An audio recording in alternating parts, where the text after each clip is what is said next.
with Campbell County head football coach Mark Getz. Welcome to the 3A State Championship game between the Bowling Green Purples and the Colonels of Covington Catholic. Bowling Green comes into the contest with a record of 13-1, and Covcath 10-4 on the season. And Mark, this shapes up as a real decent ball game. Great ball game. You know, two really good defensive teams, Bowling Green and Covington Catholic. And they've had great success all year defending everybody. I don't expect anything tonight. Bowling Green giving up really 6.3 points per game, and offensively 34.6 points per game. They like to run the ball too. They've got a lot of backs that can do the job. Right. Both teams like to run the ball an awful lot, which is unusual for a Covington Catholic team, is to run the ball as much as they have this year.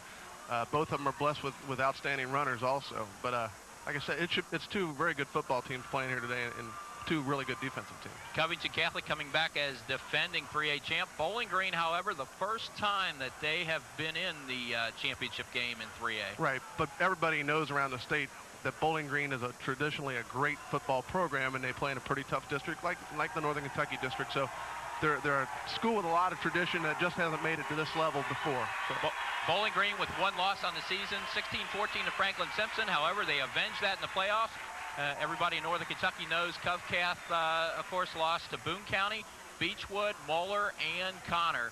Right. Kind of a cloudy day here, and the Class A game under sunny skies. Today, overcast, but still for the third day of December, great weather conditions. And let's go down on the field. Wes Wright down on the field with his pregame comments. Wes? All right, Don, after a final pregame pep talk for the football season in 1994, the Covington Catholic Colonels and the Bowling Green Purples are getting set to kick off this Class 3A State Championship game. The Bowling Green team has retaken the field after their final pregame pep talk.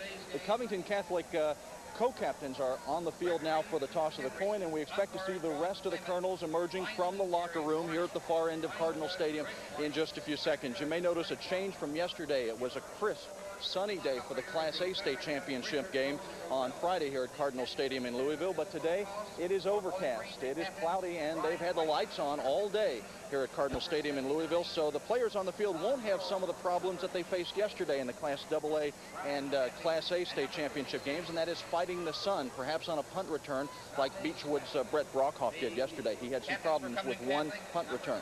We'll be down here on the field to report on injuries or anything else that happens down here on the artificial surface of Cardinal Stadium in Louisville. Back up to the booth. Don? Okay, thank you very much, Wes. And, you look at this ball game, and Covington Catholic, Mark, coming back as defending champions, but still, they lost 31 seniors from last year. They got to be tickled to death to be in this game. Yeah, I'm sure they are, and like you said, they lost an awful lot of seniors, which is overcoming that and gaining experience. I'm sure that's had a lot to do with their early season losses. Well, the kickoff is fastly approaching, and we'll be back right after this break for the 3A championship game. For kicking off this 3A championship game, and Mark, what happens? Of course, you were the offensive coordinator at Covcath when they won titles 87 and 88.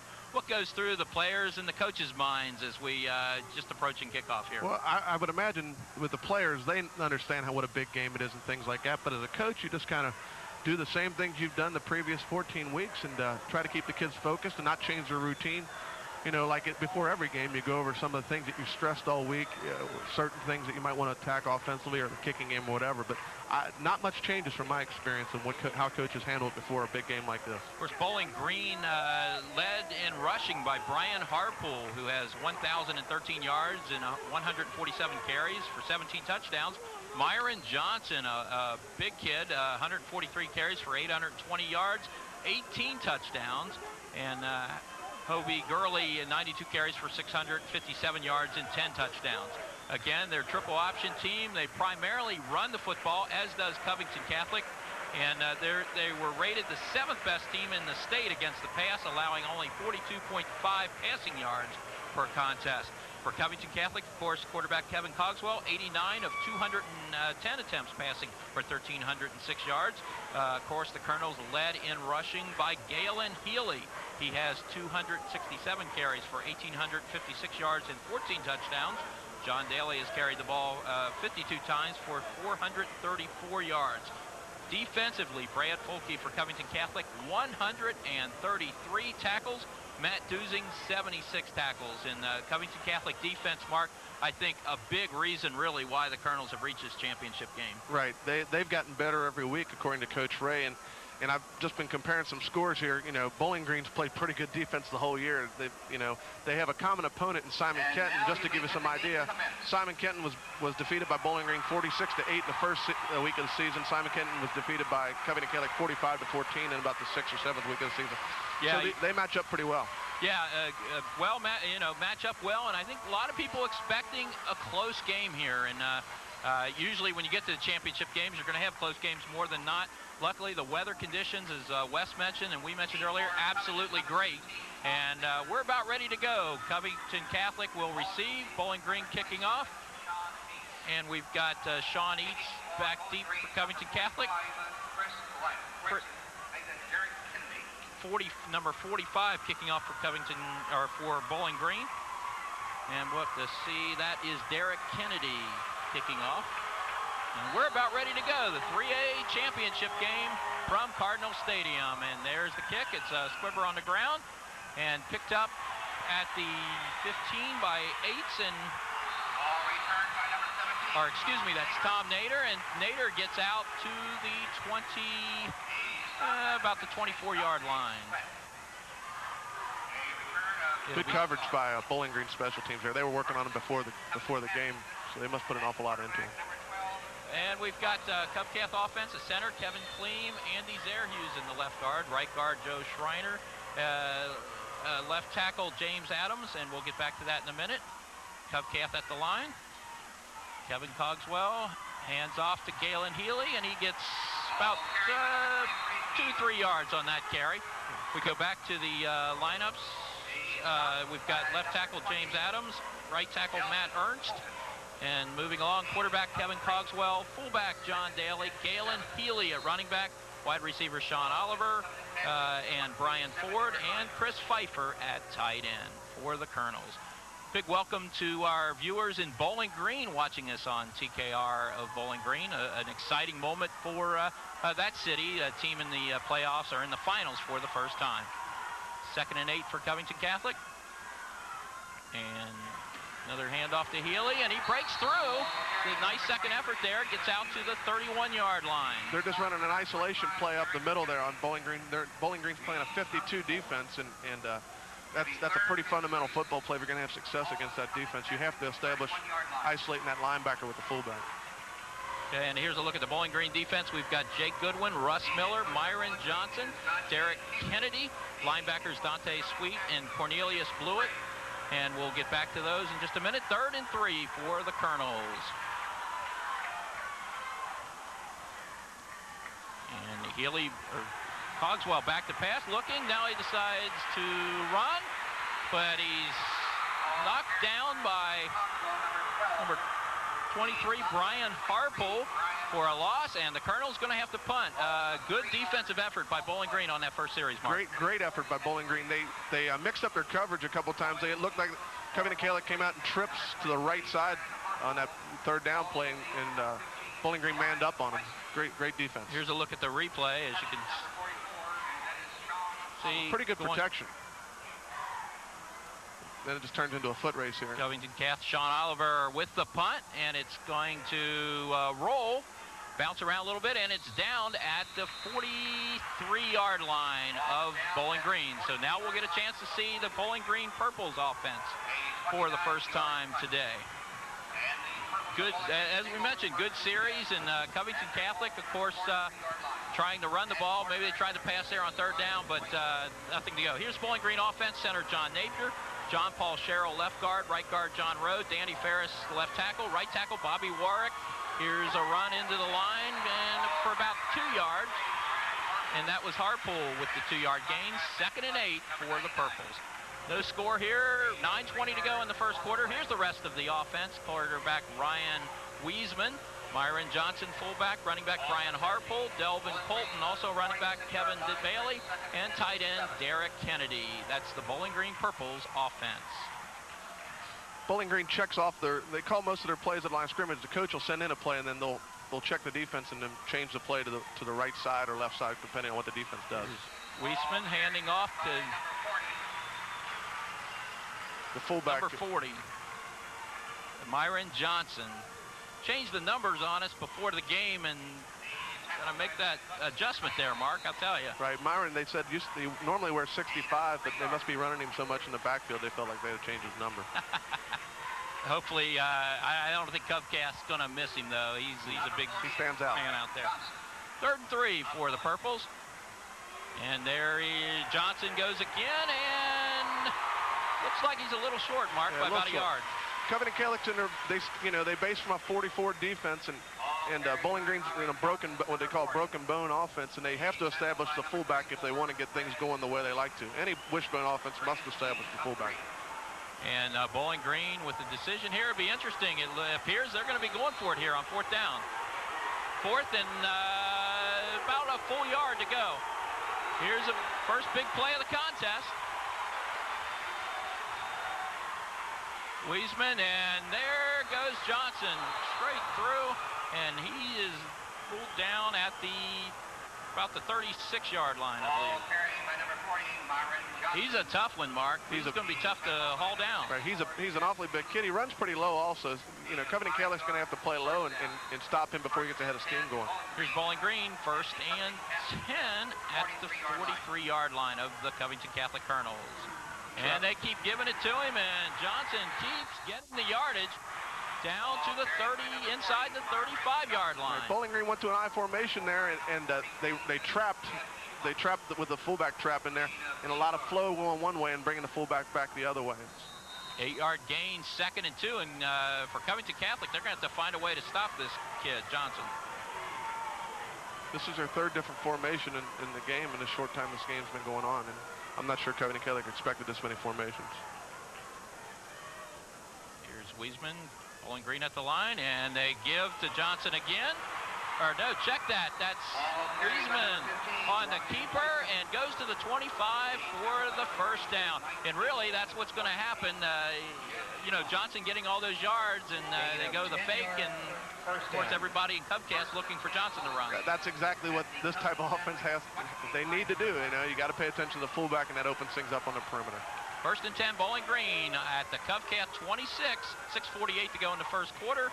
No score in the 3A State Championship game. Don, you can see the quarterback checking off here again, and they do this an awful lot. Fumble. And a fumble on the play, and they knock him down at the 30. Wiesemann down at the 30, so 4-yard loss on that play. Loss of 2 yards. 2nd and 12. We're talking a 2-yard loss. Check that. And that's 2nd and 12 at the 27-yard line for Bowling Green. This is where in past playoff games, really, Covcast defense has really gotten tough. When, and this is a situation where teams that cannot throw the ball really effectively, it's not what they want to do. It gets awfully tough for them. Wiesemann leans over to center. And I think too much time for Bowling Green. And Mark, I'll tell you, you see that so often, and I guess it happens to everybody, but how in the world, teams just lose track of how much time they got? There's a couple things I think that occur. Number one, it's a big game, and you want to make sure you don't make a bad call offensively. 2nd and 12 to a wishbone team's a really important play, like all plays are, but that one's a little bit, now they're in an even tougher position with the delay of game. You sometimes think too much, I think, when a big game. Once you get in the flow of things kind of relax. Bowling Green, 2nd and 17 from the Covcat 32, and Wiesemann goes back to pass. He looks, scrambles, throws, and it's caught at the 22-yard line. Nice play. And that was complete to Will Wade, and nice chunk of yardage there, Mark. They got about half of it back. Covcath was in their zone. They're going to play zone against this team, and he's got a little more time than they expected. And when you get that much time, somebody's going to get open. Could be a nice toss and catch. Big play coming up, 3rd and 7 for Bowling Green. Be interesting to see what they do here. If they'll try the run or another pass, and they go on the option, and Covcath reads that and nails Wiesemann for a loss. Great defensive intensity there from Covcath. I don't know much about Bowling Green's kicking game, to be honest with you, Don. I think they're obviously going to have to go for this in this situation. That's still a long field goal attempt. And no movement on the bench, so they will be going for it. So another big play for Covington Catholic's defense in this first series. as well as for Bowling Green's offense. You know, you get inside the 30-yard line, now inside the 25, trying to score first in this championship game. Here we go. They're back in their spread formation. They throw out this earlier. So here's Wiesemann, back to pass, sets, looks, fires to the end zone, and it is caught by Ryan Harpool for the touchdown. He made a great catch. He went up and basically out-jumped. Sean Oliver was back there on coverage. He was double-teamed. He just out-jumped the coverage and just made a great play. Can't say anything bad about the coverage or the catch. Boy, just a beautiful pass play, and Bowling Green strikes first in this 3A championship game with 4:34 left in the first quarter. Here's Bowling Green getting set to go for the extra point. We've got Will Wade as the holder. Attempting will be number 15, Ryan And Ryan Wiesemann, the quarterback, kicking the extra point, or attempting the extra point. There's the snap, ball down, kick is up, and it's right through. So the Bowling Green Purple strike first. 4:34 left in the first quarter, and it's Bowling Green 7, Covington Catholic nothing. And Mark, Bowling Green, pretty impressive there from the standpoint. They did throw the ball a couple times and were successful. Right, you know, and it shocked me also just knowing, trying to come up with what these teams do. I was surprised that they were able to throw the balls effectively there. But again, I can't say enough about the coverage they had. Just give that kid an awful lot of credit for getting up there and making the play. They just made a great play, and sometimes that's what it takes in championship games. Obviously, both teams are going to be playing well for the most part, and you got to step up and make the plays. You know, that's when I was at CovCath, and one of the things we always talked about was the great teams, the level of play goes up as the bigger the game gets. And sometimes you'll see teams that may get a little more conservative, or they get a little tight where the level of play does not go up. Well, you know, you like to see teams really executing well in these big games. We've got Derek Kennedy getting set to kick it off for Bowling Green. Tom Nader and Sean Aites deep for the Colonels, and there's another kick, and it'll go to Aites at up the 10. And Granada again, great coverage as he's down at the 14-yard line. So not a good return, and the Colonels backed up once again. Right, Bowling Green has great speed, and it really shows on the kickoff coverage and punt coverage here. CovCath down 7-0. We're not able to get a first down in that first series, and it's going to be important that they can establish something because Bowling Green's offense steadily moved down the field on that first drive. Now, the first series, Covington Catholic was able to spread them out, and they reduced the defense an awful lot. I don't know. I'll see if they'll be able to take advantage of that here. There's Cogswell. And Cogswell. And that was a handoff, and that play goes absolutely nowhere as John Dailey thrown for a loss, and Bowling Green sniffed that out perfectly. Bowling Green is dropping their defensive ends off to the split end and to the twin side, the two receiver side for Covington Catholic. And so basically Covington Catholic's going against a six-man front up there, which is, you know, numbers-wise, that's what you want. You just got to be able to knock them off the ball and run against that six-man front. Loss of 1 on the play, 2nd and 11 for Covington Catholic. Same formation. You have what they call twins open, with twins down the bottom here and split end up the top. You got to almost look for a pass here, but he keeps the ball. Cogswell keeps it and looks like it's out to the 17-yard line. Gain about 4 there. Should make about a 3rd and 7. Delvin Colton, an inside linebacker for Bowling Green. He's making an awful lot of plays. He looks like a great football player. He's 6'3", 200-pound junior. He's really quite a player. You know, Bowling Green, even though they've never been in this championship game, I mean, they were up near the #1 spot all year in the state of Kentucky in 3A.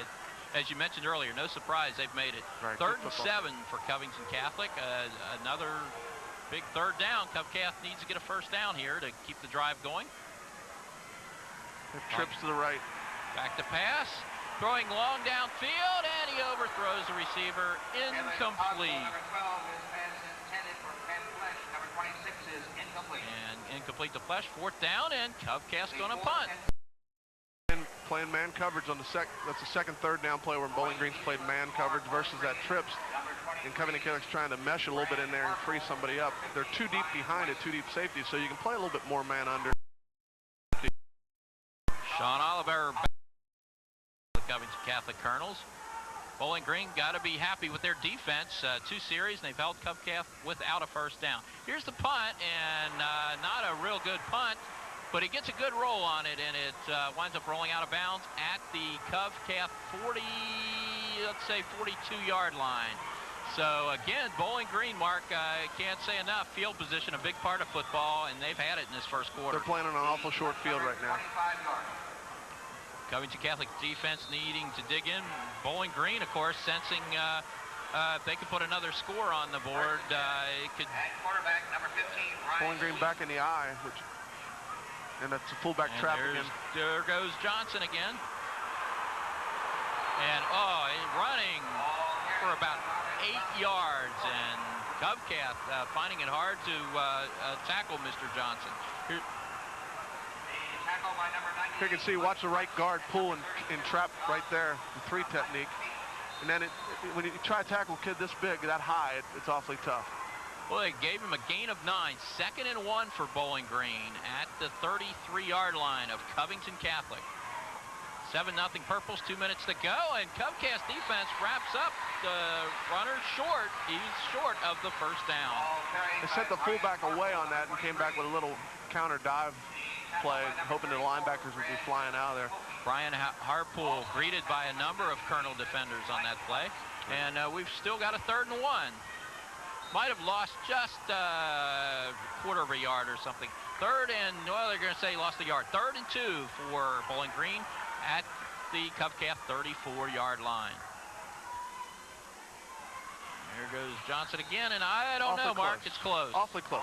Probably going to have a measurement here as Johnson trying to get the first down, and from here it looks like he might be just short, but a lot of times angles up here can be real deceiving. Most of the day, Don, and you'll see that these wishbone teams, when it comes down to a big play, they're going to their bread and butter, which is a triple option where they can give to the fullback or the quarterback can keep, or he can make a pitch to the tailback going around there. Well, I'll tell you what, where they spotted the ball, it's short a yard. So 4th and 1 coming up. Big play for Bowling Green and Covcath here.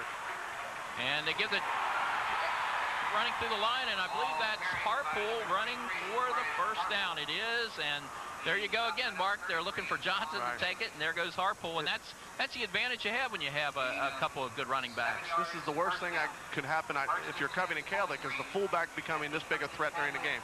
They call this a belly 2 play, where he faked to the fullback and belly off to the second back through. It's an awfully tough play to defend when the fullback's getting positive yardage. 1st and 10, Bowling Green at the Covcath 26. 32 seconds to go in the first quarter. 7-0 Purples on top. Triple option left. Triple option, and there Wiesemann carries the ball inside the 20-yard line. Bowling Green just seemingly doing whatever they want offensively in this first quarter. They've dominated really both sides of the ball. They sure are. They're an excellent football team. I'm really impressed, especially with their offense, how they're able to spread things out. Coming up to the line of scrimmage, and Bowling Green is not going to get this play off. The first quarter is going to end, and after 1 quarter in the 3A State Championship game here at Cardinal Stadium, it's Bowling Green 7, Covington Catholic 0. We'll be right back.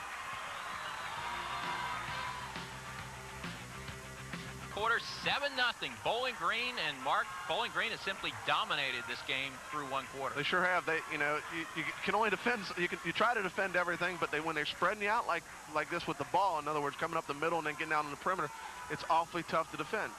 Covington Catholic's a team that likes to stunt and blitz, and against these option teams, you really can't do that as much because you got to play so much responsibility football. 2nd and 4 for the Purples on the Covcath 19-yard line as we begin the second quarter of action. Again, Bowling Green on top, 7-0, and there goes Johnson, and he breaks into the clear, and he's down to the 5-yard line. It's Myron Johnson, and we've got Wes Wright on the sideline. Wes, what do you got for us? All right, Don and Mark, 2 observations as we start the second quarter. Something you probably already noticed on that play. The fullback for Bowling Green, Myron Johnson, is a load, and the Covington Catholic defense isn't hitting as hard as Bowling Green. Bowling Green's doing a good job of gang tackling and hitting hard, getting several defenders to the ball. Don? Goal for Bowling Green on the 5-yard line of Covington Catholic, and here's Wiesemann carrying the ball, or Wiesemann carrying the ball for about 2-yard gain there. People staying home a little bit there, and It does. This option just makes everybody on defense play a responsibility, and so it does limit you coming off things and going to and help out the guy next to you and things like that, because somebody has to have the fullback, and you try to put two people on the fullback, one person on the quarterback and one person on the pitch. And when somebody, when you break down a little bit, you can get yourself in a bind. Yeah, Covington Catholics really needs to dig in there on defense. There's the belly two play again. Johnson again, and about a yard down to the 2-yard line. It'll be third and goal for Bowling Green at the Covington Catholic 2-yard line. Bowling Green went unbalanced there. In other words, they brought the tight end from the left side over, so they had an extra man on the right side.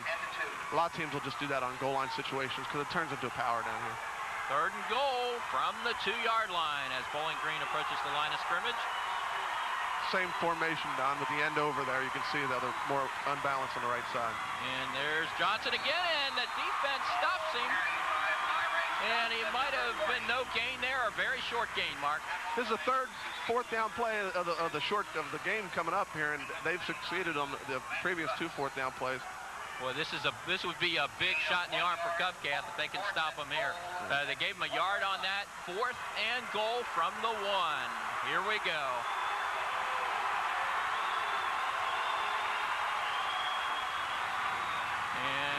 Wiesemann on the keeper, and he goes in for the touchdown.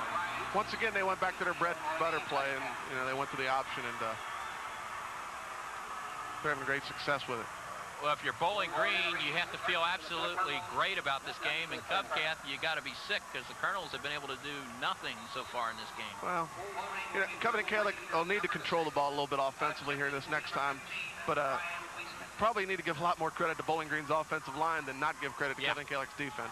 Good point. They're knocking them off and giving some people some room to run. Here's Wiesemann attempting the extra point. There's the snap, ball down, kick is blocked by the Colonels, so hopefully they can build, if you're a Covcath fan, you have to hope they can build on that. Number 98, Mike Lutz, blocked the kick. We scrimmaged Covington Catholic. They're awfully tough to defend up in there. Well, you look at Covcath, and I guess if you're looking for something, at least you know they're, as you say, they're playing hard. They blocked the extra point, and there's a long way to go in this football game. They're game. Defending state champions. This game's a long way from over. How important, Mark, you touched on it before. I mean, I think it's important that Covcath can at least get a couple first downs maybe this next series. I do think you'll see Covington Catholic throw the ball on first down here and mix it up a little bit. They're getting some openings, at least it seemed to me on the first few drives here, that they were getting some blocks. They just weren't. Bowling Green comes off the block so quick that I think it's going to take a little bit more to back them off a little bit. And we've got a deep again, Tom Nader and Sean Yates for the Colonels. Kicking for Bowling Green, Derek Kennedy, and 13-0, 9:58 to go in the first half. The 3A State Championship game, again, Bowling Green on top of the Covington Catholic Colonels, 13-0. Of course, kind of quiet on the Covcath sideline. Bowling Green people whooping it up, and there's the kickoff again. And it's taken by Nader. And he's still running with the ball, and still running, and good effort there as he gets out past the 30-yard line. That helps him out a little bit. Start out on a little bit better field position. Bowling Green has had great field position the first quarter and early in the second quarter here. And we've got Wes Wright again on the sidelines. Wes? All right, Don, we're here on the sidelines with Jackie Gray and Julie Fassel. What's this like? Have you been down very often this year? 13-0 at the early stages of the second quarter. Well, it's always exciting to cheer state, but we have been down and we've always been able to come back. So hopefully we can do it again. Yeah, we cheered last year. It was a lot of fun. And Covcath's usually a second-half team, and they're going to do it. They're going to pull it off. All right, the spirit's still up here on the Covington Catholic sidelines. Back to Don. And Covington Catholic comes back. Cogswell completing a pass for the first down to Chris Pfeiffer. And I'll tell you what, Mark, they got their first down. They sure did, and they came out on first down and threw the ball off the counter a little bit, which is the counter's one of their best plays, and to throw a pass off of it sets them up a little bit. Colonels in business, 1st and 10 at their own 44-yard line. When a team is physically better than you, Don, you must be able to throw the ball. And I think athletically, Bowling Green's a little bit better than Covington Catholic, so they're going to have to mix it up and be able to throw the ball to be effective. 1st and 10, Cogswell at the line of scrimmage. And again, a handoff to Healy, and he finds a hole.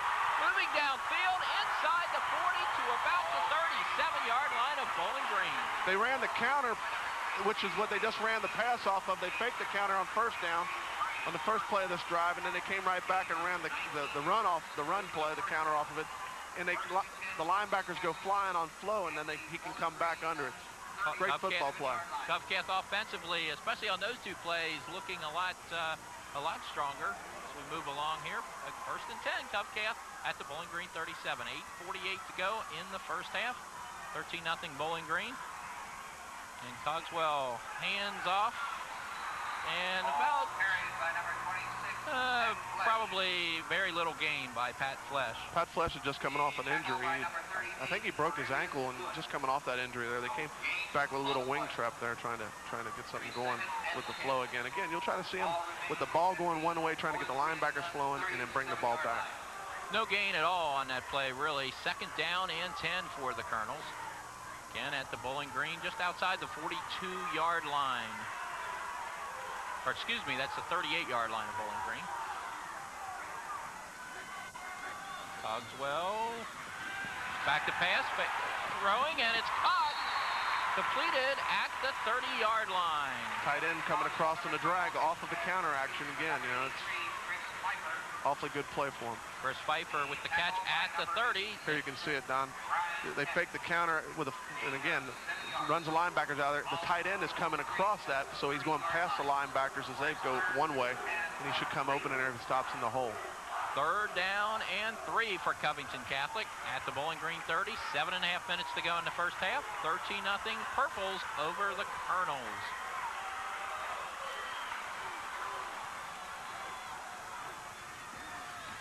Cogswell again to Galen Healey, and good effort, but he fumbles the football. Still rolling around, still bouncing around, and we'll have to see who got it at about the 23-yard line, and Covcath recovers. Big break for Covcath. Sure. They came back with the draw. Now, on third down, again, it looks like Bowling Green's going to play man cover. Here you can see the draw here. Draw's an excellent play against man cover. They run a little lead draw where they lead the fullback through. Galen gets hit, great hit by a secondary man coming up, and then it just turns into a free-for-all, people diving for the ball. It looks like Joe Schreiner got the recovery for Covington Catholic. First and 10 for the Colonels. They're at the 24-yard line of Bowling Green. If you look at the defensive front for Bowling Green, Don, sometimes they'll have 7 men in the box, what they call sometimes 6, and Covington's trying to spread them out. Here they have 7. Cogswell handing off into the line, and Galen Healey gets about 5 yards there, 5 to 6 yard gain. Somebody down for Bowling Green. And player down, we're trying to see who that is. Looks like he's in a little pain on the field. Being attended to. Not sure what happened to him there, Don. I never saw it.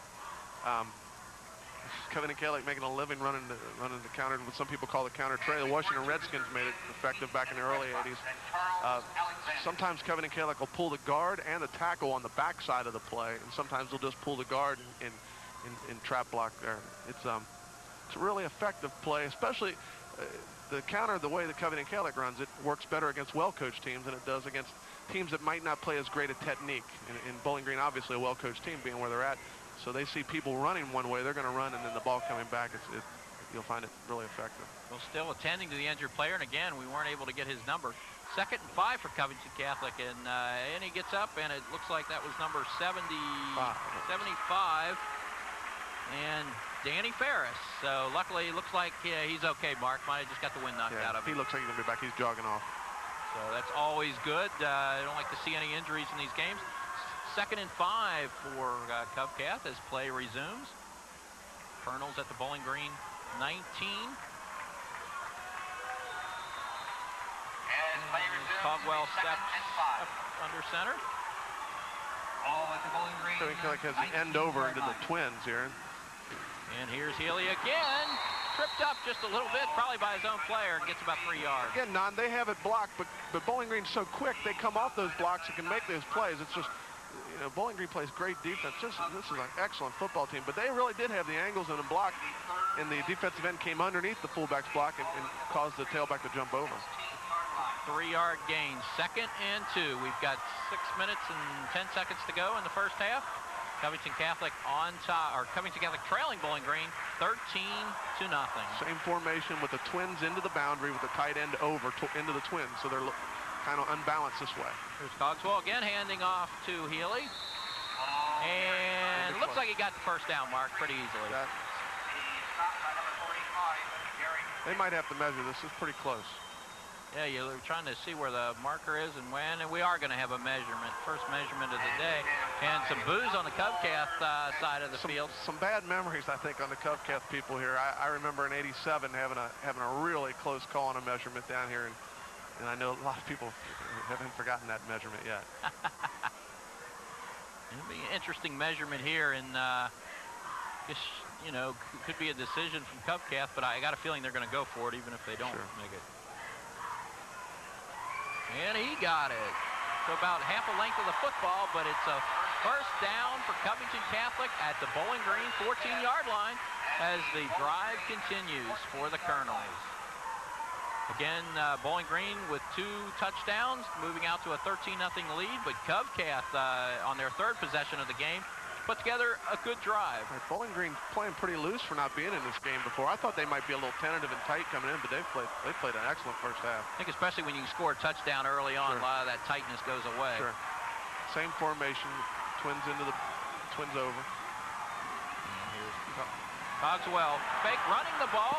He's to the 10 and is knocked out of bounds at the 8-yard line. So Cogswell decides to run with the ball himself.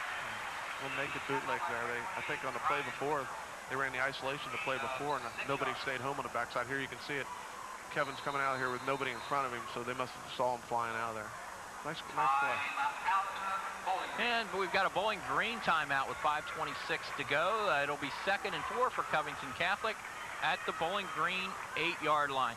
Mark, how important is it going to be for the Colonels now, falling behind 13-0, now that they've gotten to the 8, to take it and put it in the end zone here? Well, you know, I don't think they, and again, obviously they need a touchdown, but they have to get points out of this is the biggest thing. And 2nd and 5 is a pretty good situation to be in any place on the field, but, you know, they can do an awful lot of things at this time. Now, the field gets shorter here, so you can't spread Bowling Green out nearly as much as you want to, and their speed kind of overcomes anything. So, you know, they have to get points out of this, and I'm sure that they're working. They want to get a first down so that they get four plays inside the 4. Now, Bobby Knoll's been the offensive coordinator at Covington Catholic the last 5 years, and he's really taken them where they can run the ball and throw the ball effectively. I know in the 80s, Covington Catholic was known basically as a throwing team that could not run the ball and win, and Covington Catholic now, they feel like they can knock people off the ball and win. Okay, well, here we go. Covington Catholic at the Bowling Green 8-yard line, 2nd and 4 for the Colonels. You see Covcath trying to spread them out, Don. Cogswell, and he hands off to Healey. Galen Healey with another little second effort there from the 5, and I believe he's real close to a first down at the 4. They might have to measure this one also. Galen Healey doing the job, and it looks like it's at the 4. Judging from where that ball's at, yeah, he's a little short. It's going to be 3rd and 1. Bowling Green, they might go to a goal line defense now inside here, especially on this 3rd down play. Covington Catholic looks like they're going to go with 2 tight ends and 3 backs. 4 minutes and 53 seconds and counting here in the first half. Bowling Green's.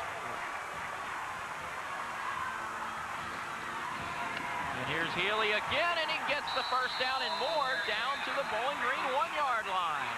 Great play. It's simple football. They block it down and kick it out. It's the power play. And it's 1st and goal for Covington Catholic at the Bowling Green 1-yard line. We're going to stay with the 3-back look here. They mostly stay in their strong formations down here in this situation. And again, there's the Covcath coaching staff and the sidelines, and you know they want to see this touchdown.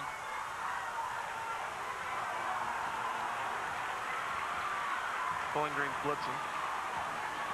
Cogswell, and tripped up in the backfield, Galen Healey, and he is thrown for a loss. You can see the linebackers coming up in there, and again, if you're trying to block them down, somebody has to make a call up in there because everybody has to basically go back one more man, and the penetration hurt them big time there. Loss of 3 yards on the play.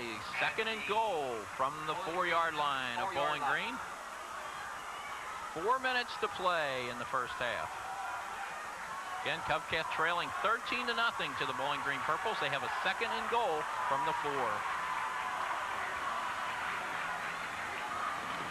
Here's Cogswell in, and he fakes and passes to the end zone, but it's incomplete.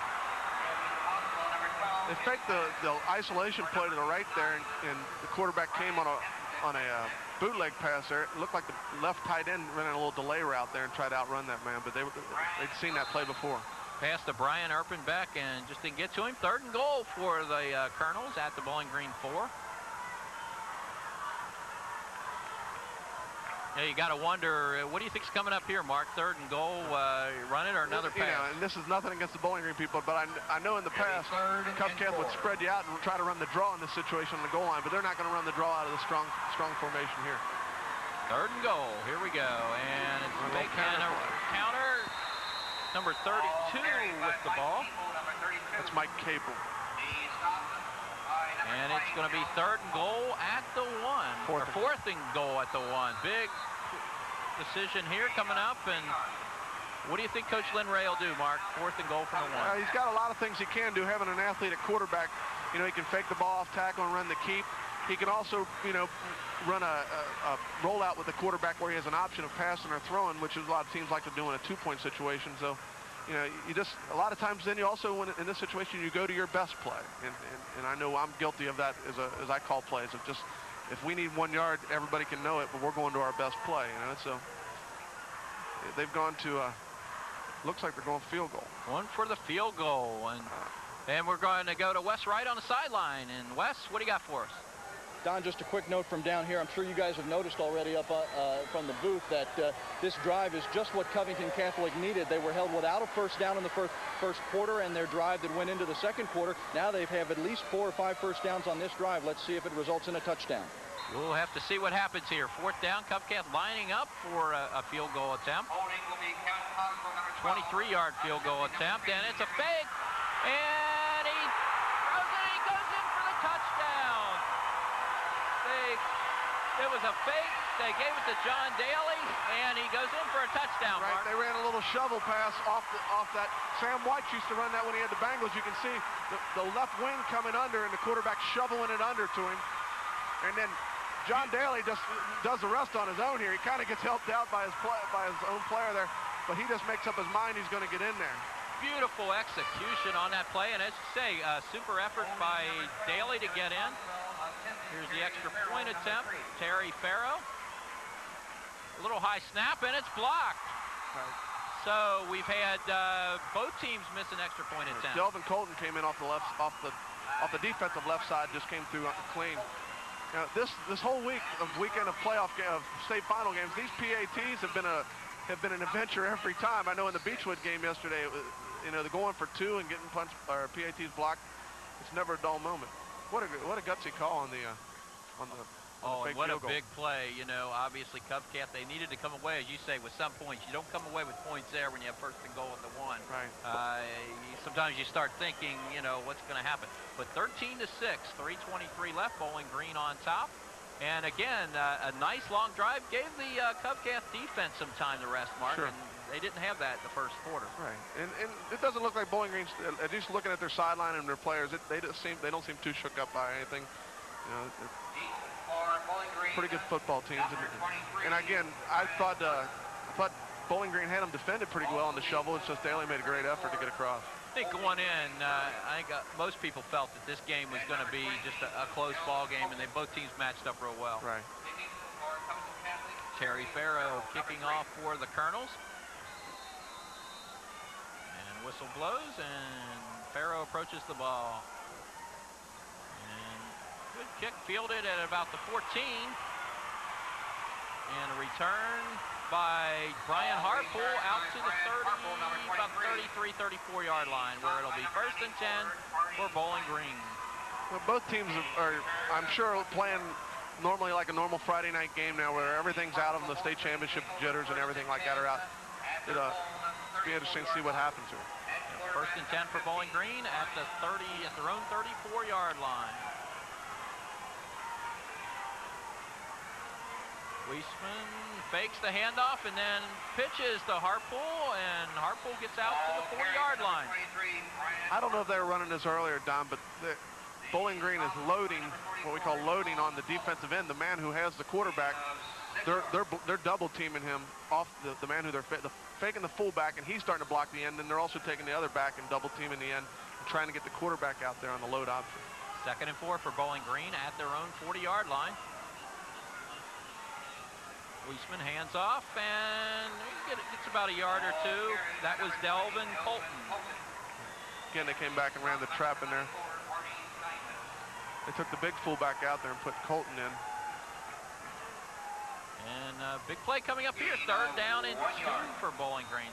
They gave Colton 1 yard on that carry. Make that 3rd and 3. 3rd and a short 3, really, for Bowling Green.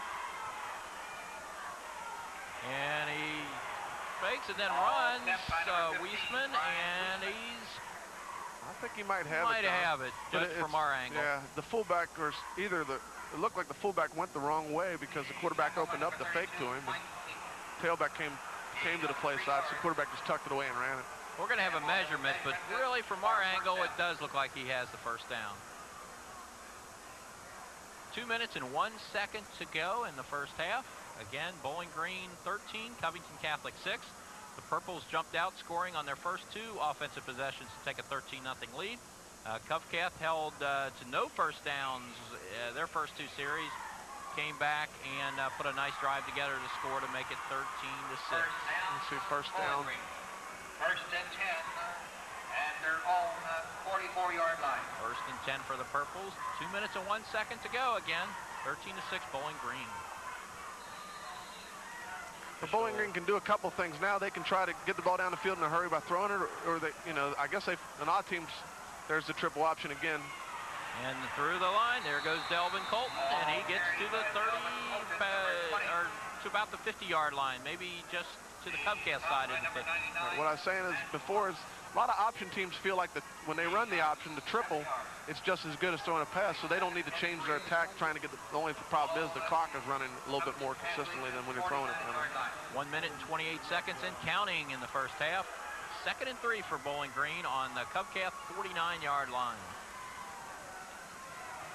And Wiesemann back to pass, looking, now being rushed, and he's sacked back at his own 47-yard line. Mike Lutz in on that sack. Here we go with the replay. You can see that they came off the fullback dive fake. Just good pressure by Covcath. Quarterback never got really a chance to set his feet, even if he did have somebody open down the field. He just never had a chance to get him set. Covcath called the timeout. Timeout on the field with 1 minute and 2 seconds to go in the first half. And that makes it a 3rd and 7 now for Bowling Green. They're now back at their own 47-yard line. Just a real comfortable day out there, Mark. I mean, even with, with no sunshine, temperature, so weather is going to be no factor here. Right. And that's what makes it nice, because there's so many state championship games, especially when you're talking the 3rd of December. You don't know what's going to happen. Right. Both teams can do what they want, what they've done all year to get them here offensively. And certainly football is a great sport because you have to be able to win in all kinds of conditions. But I think it gives the state a real good look at what these teams can do with the weather being as good as it is. Timeout just about over here. Covington Catholic fans, I think, a little worried when they were down 13-0, but I think that last drive, but this is a big series for Bowling Green. See what they can do right before halftime. They could grab the momentum back with any kind of points on this drive. And Wiesemann again back to pass, and he throws, and it's intercepted. Intercepted by number 44, and that's Sean Oliver with the interception. And a big defensive play for Covcath.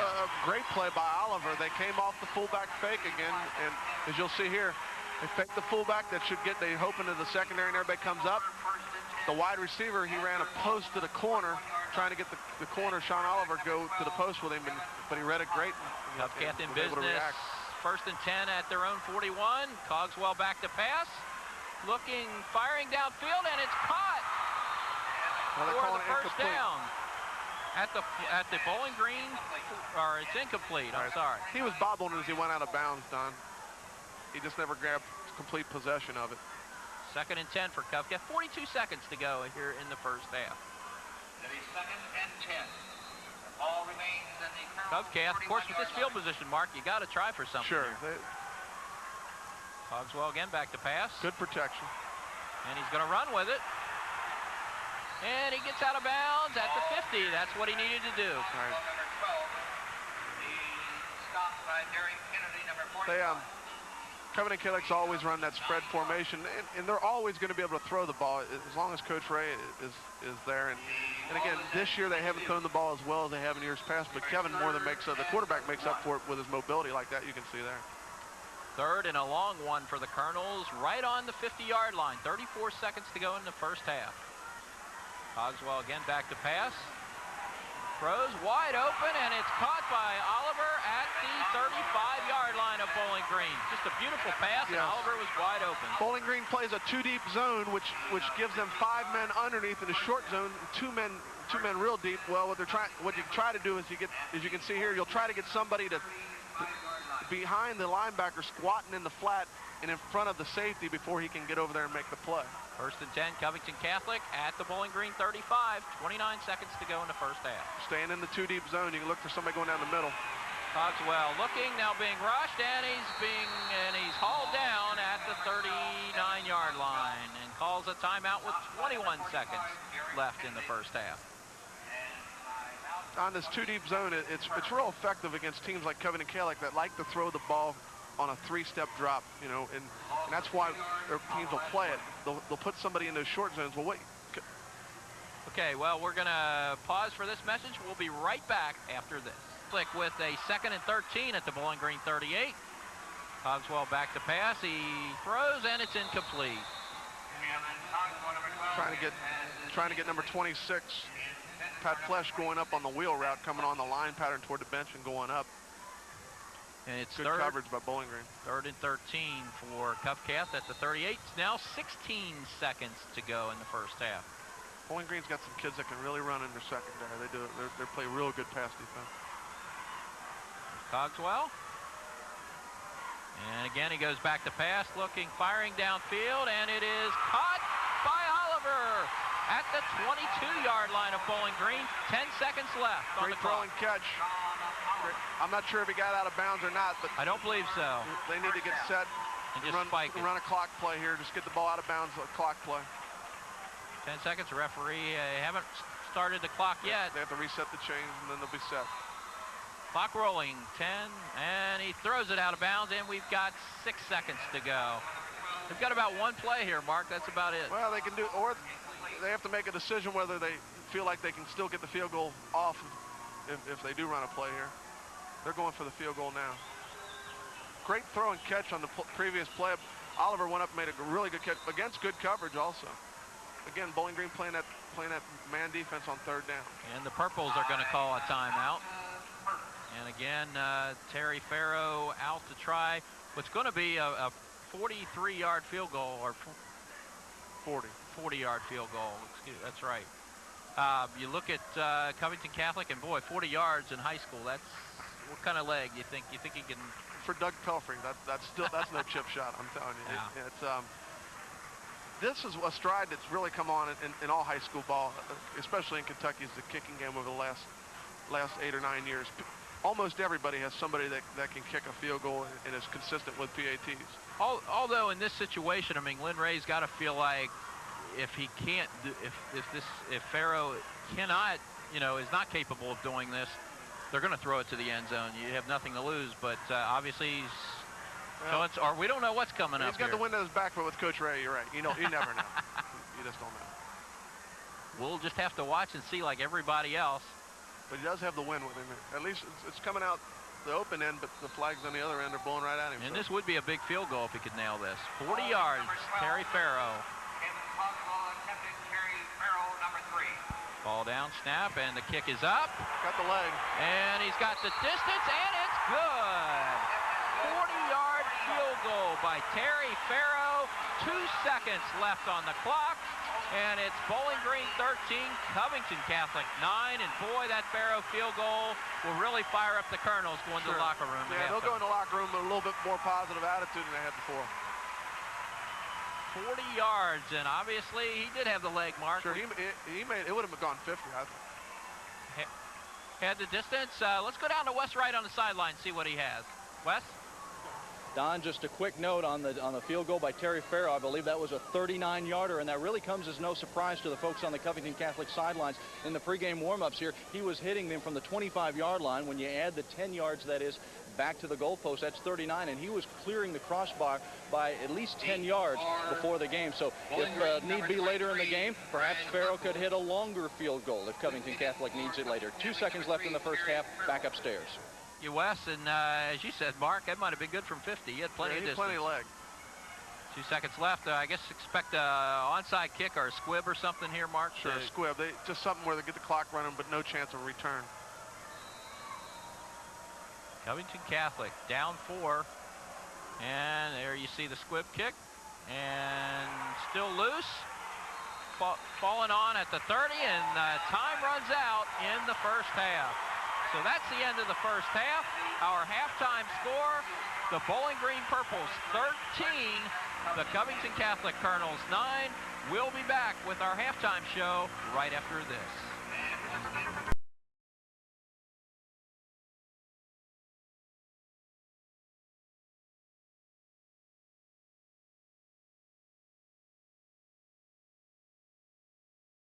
Here at Cardinal Stadium in the 3A championship game. Bowling Green leading the Covington Catholic Colonels by a score of 13-9. I'm Don Weber, and I'm joined by Sports Information Director of the Kentucky High School Athletic Association, Brooks Downing. And Brooks, at the hotel last night, everybody's still buzzing about the final play in the Class A championship game. And as we'll see coming right up, the final play, there were 5 seconds to go.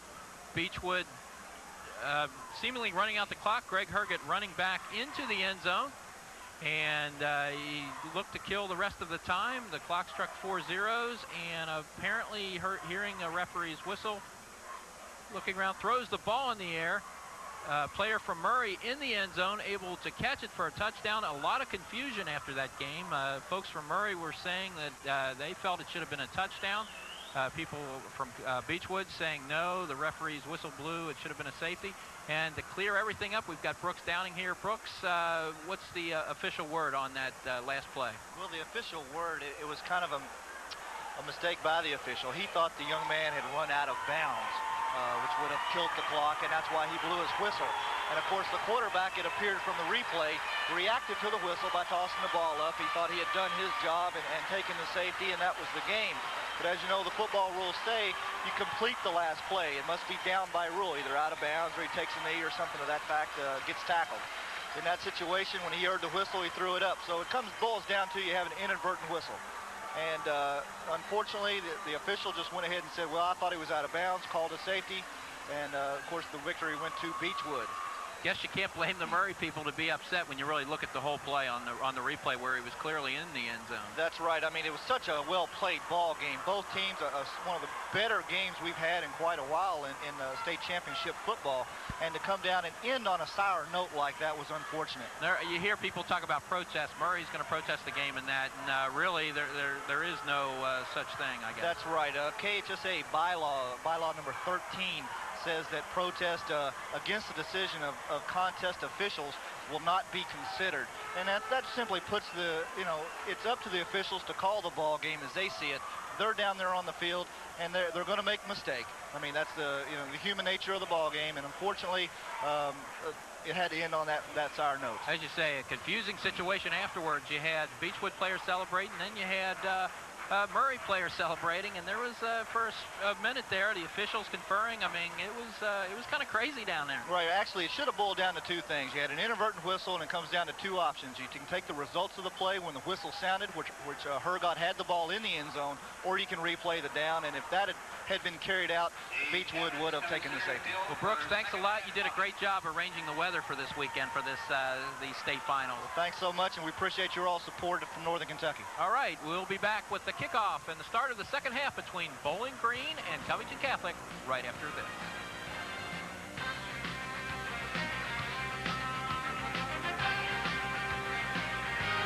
Be sure to catch Capital Comments, the show that features important issues in Kentucky state government. Game, and here's the second half kickoff, and it's a squibber. Bowling Green player touches it, and knocked down the ball, still loose, and Covington Catholic comes up. Oh no, Bowling Green got it. Officials ruled down, and Bowling Green and Covcath came close to getting a golden opportunity there to have the ball at the 20-yard line. I don't know. I couldn't see what was happening at the bottom of the pile down. I thought the Covcath's player came up with it. Sure looked like it at first, but here we'll see it again. It touched that 46's helmet right there, and then this gets tough. Right there it appeared, but no. That's a great call by the official. Able to get in. 1st and 10, Bowling Green at the 20-yard line. The fullback trap again, Don. You can see they like to pull number 79 when they trap him. And about 2 yards, we got Wes Wright on the sideline. Wes, what do you got? Don, we got a chance to talk with Covington Catholic head coach Lynn Ray as they headed off the field at halftime. Asked him about the Covcath offense, which was held without a first down its first 2 drives, then put together a couple of good drives in the second quarter. He didn't want to talk about the offense. He said, if we don't get our defense on track, we're not going to win this football game. Another note from down here on the sidelines, we are feeling a few raindrops. I'm glad I'm going to be up there in the press box for the second game. Don? All right, Brian Harpool running with the ball, and he gets out to about the 28-yard line. Should be looking about 3rd and 2. Right. I didn't see any difference in alignment on Covington Catholic's defense, and obviously Bowling Green's still doing the same things offensively. That's the first sweep we've seen them run, though, right there. 3rd and 2 for Bowling Green on their own 28-yard line. You know, I'll say it again, Don. You have to stop the fullback, and Coach Ray and his staff, they know that, and Bowling Green knows that they have to establish the fullback. So here's Johnson, and boy, just lunging his way forward, and looks like he probably got the first down, although see where they spot it. First down, Bowling Green at the 31. Gain of 3 yards, first down. Taking a look at some of the first half statistics. First downs, Covcath was able to rebound to actually have 7. Bowling Green 6. Rushing yardage for Covcath, 18 attempts for 61 yards. Bowling Green, 23 rushes for 86 yards. And here's a run, and Covcath kind of sniffs that one out, and for no gain, that was Steve Sprill. Brett Spalding with the tackle. No gain on the play. We'll check that. That was Hobie Gurley with the run on that. That's the second sweep they've come out and run, Don, this half, and they didn't run the sweep at all in the first half. So second 9 for Bowling Green on their own 32-yard line. And here's Johnson running the ball and just bulling his way ahead across the 40 to about the 43-yard line. Myron Johnson. Again, they come out and they trap with number 71. The end went upfield, so 71 was able to go up to John Dailey, tried to tackle him high there, and you just have to go low on this fella. Bowling Green at their own 42-yard line. Bowling Green at their own 42. 9:40 to go in the third quarter. First offensive series of the second half. Trap again this time. Oh, and Covcath reads it beautifully as Delvin Colton is thrown for a loss. Brad Folke was on either he read it great or he was on a blitz because he was sitting there waiting on the trap that time. Good defensive effort for Covcath, and that's no gain on the play. 2nd and 10 for the Purples at their own 42-yard line.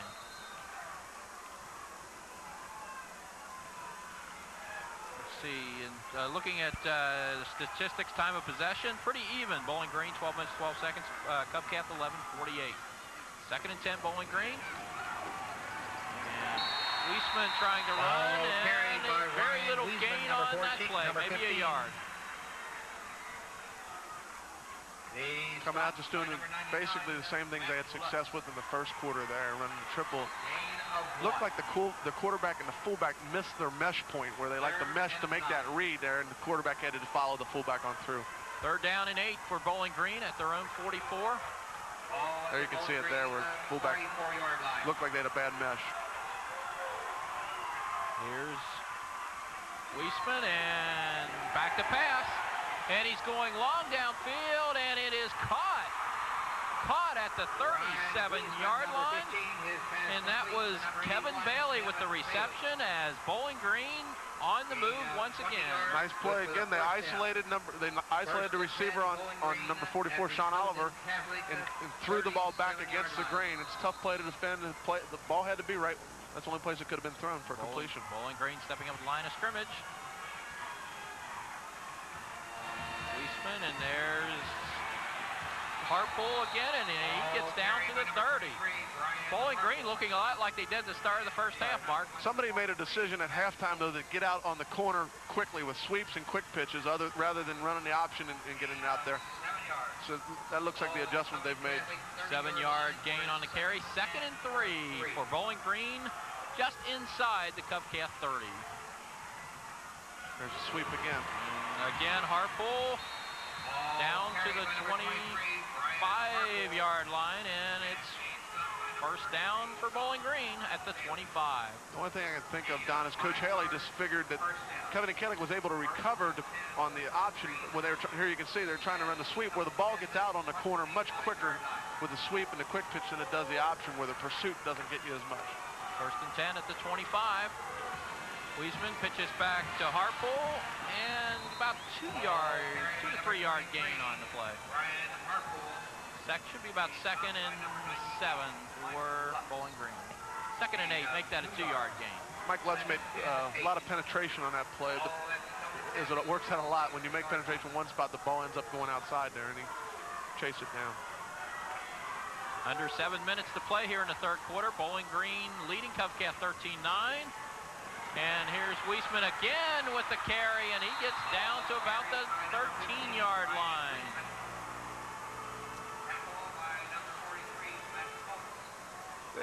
Two things can happen on this. In a 44 defense, either the defensive end or the outside linebacker have the quarterback. One will have the quarterback, the other one will have the pitch man. They're either getting a block on whoever has the quarterback or whoever has the quarterback is going in on the dive trying to help out with the fullback. 1st and 10 for Bowling Green on the Covcath 12-yard line.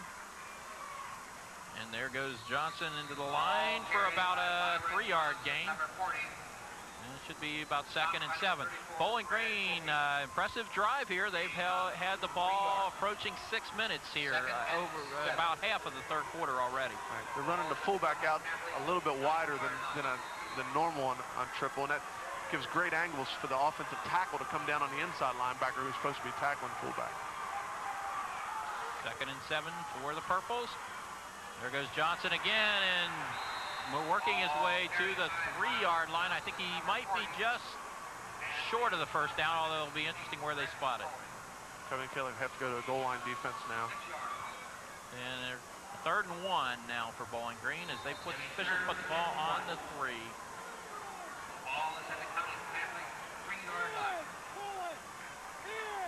Bowling Green had the ball 6.5 minutes of this 3rd quarter.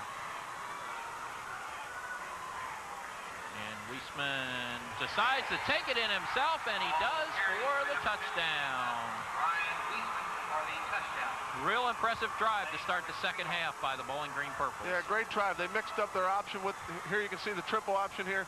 He might not be, yeah, he's reading that. He read that the fullback was tackled, but nobody was on the quarterback. And I'll tell you that when you're in a goal line defense, you have to go to it in that situation, but it's tougher to cover the option in that goal line defense. Well, I'll tell you what, it'll be interesting what Covcath can do, and Bowling Green has decided to scrap the kicking. They're going for 2. They have to go for 2. Here we go. And Wiesemann passes and wide open in the end zone. for the two-point conversion. Number 81, Kevin Bailey with the catch, as the Purples go out on top by a score of 21-9. They fake the quick pitch to the right. The 81, Kevin Bailey, is the wide receiver on the left. He comes streaking across the middle and sits down under the goalpost. It's a pretty good play call, good execution. Well, Bowling Green had the ball for 6 minutes and 30 seconds as they drove the length of the field for the touchdown. And Mark, any momentum that Covington Catholic had going to the locker room, Bowling Green has taken it. It'll be interesting to see what Covcath can do offensively their first drive. Right, like in the first half, obviously, Bowling Green won the first quarter, Covcath the second quarter. It seems like it's going to be that kind of game here. Now, Covcath needs to, if they're going to try to stay with them in this third quarter, they need to come back and put something together here. Yeah, a drive's going to be most important for Covington Catholic. If you're a Bowling Green fan, you want to see your defense probably start out like they did in the first quarter of this game and stop Covington Catholic. Purple's in pretty good shape, 21-9. Throwing the ball effectively. That's and that's something I think that surprised a lot of people. Throwing the ball effectively. And of course, when you can throw the ball, that'll open up your running game. Obviously, I'm a big believer in that, and I just think it balances you up. They're a lot harder to defend that way. Here's the kickoff, and that will go to Nader. He gets out to about the 18 or 19-yard line again. Great special teams coverage by Bowling Green. The speed, dude. Covcath trying to get a sideline return going, and the speed just got there before they could get to the wall. Covington Catholic drive going to start inside the 20 at the 18. First and 10 for the Colonels. Colonels had great success in the second quarter by throwing on first down. If they, see if they keep that up going in the second quarter, or second half, I should say. Here's Covcath. Kevin Cogswell at quarterback. And he fakes the handoff and passes, and it's complete to John Dailey. Dailey out to the 39-yard line. Nice play. I'll tell you, Don, it's the same play they've been running, and they're throwing it to a lot of different people. This is the fullback coming out off the fake. He'll have to act like he's blocking the end, and then he just sneaks out into the flat where nobody pays any attention to him. Again, against well-coached teams like Bowling Green, that play is going to be more effective because they are disciplined and do what they should. It's almost a naked bootleg. And they give him just to the 40-yard line. So first and 10 for Covcath at their own 40. Cogswell and passes to Healey, and he breaks through, and a nice gain of about 9 yards on the run. It's the same sequence of plays they came out with in the second quarter where they had their nice drive. They ran counter pass, then counter.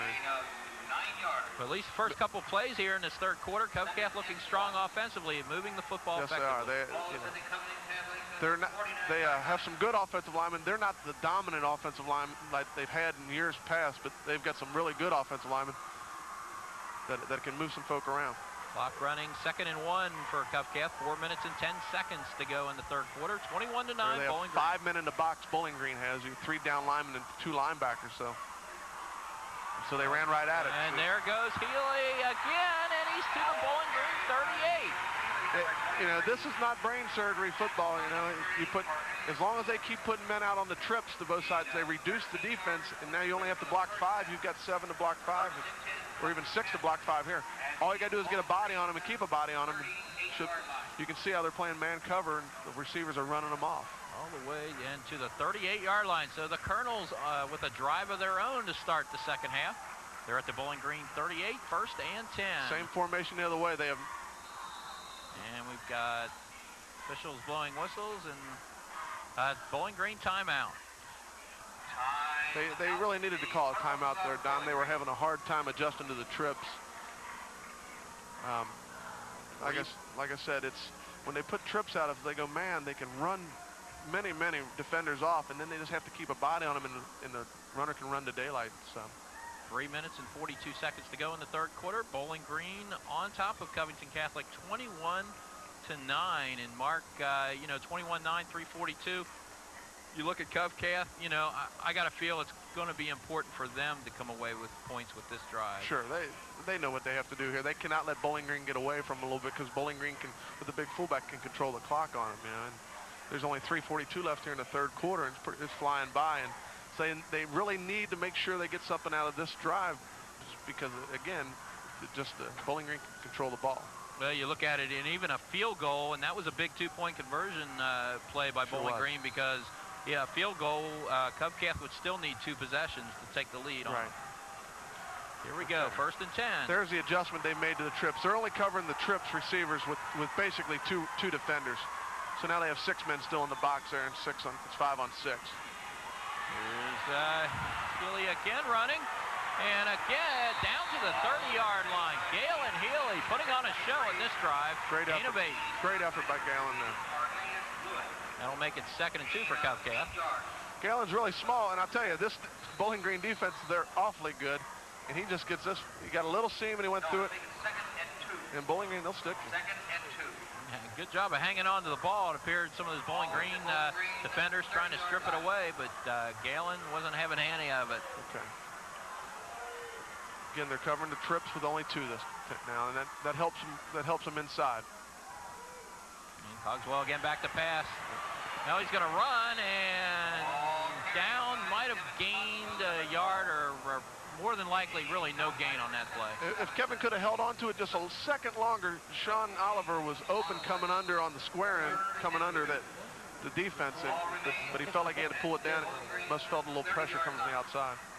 Big play. Yeah, third and 2 for Covcath. 2.5 minutes to go in the 3rd quarter. Again, you just tuned in, Bowling Green leading the defending 3A state champion Covington Catholic Colonels 21-9.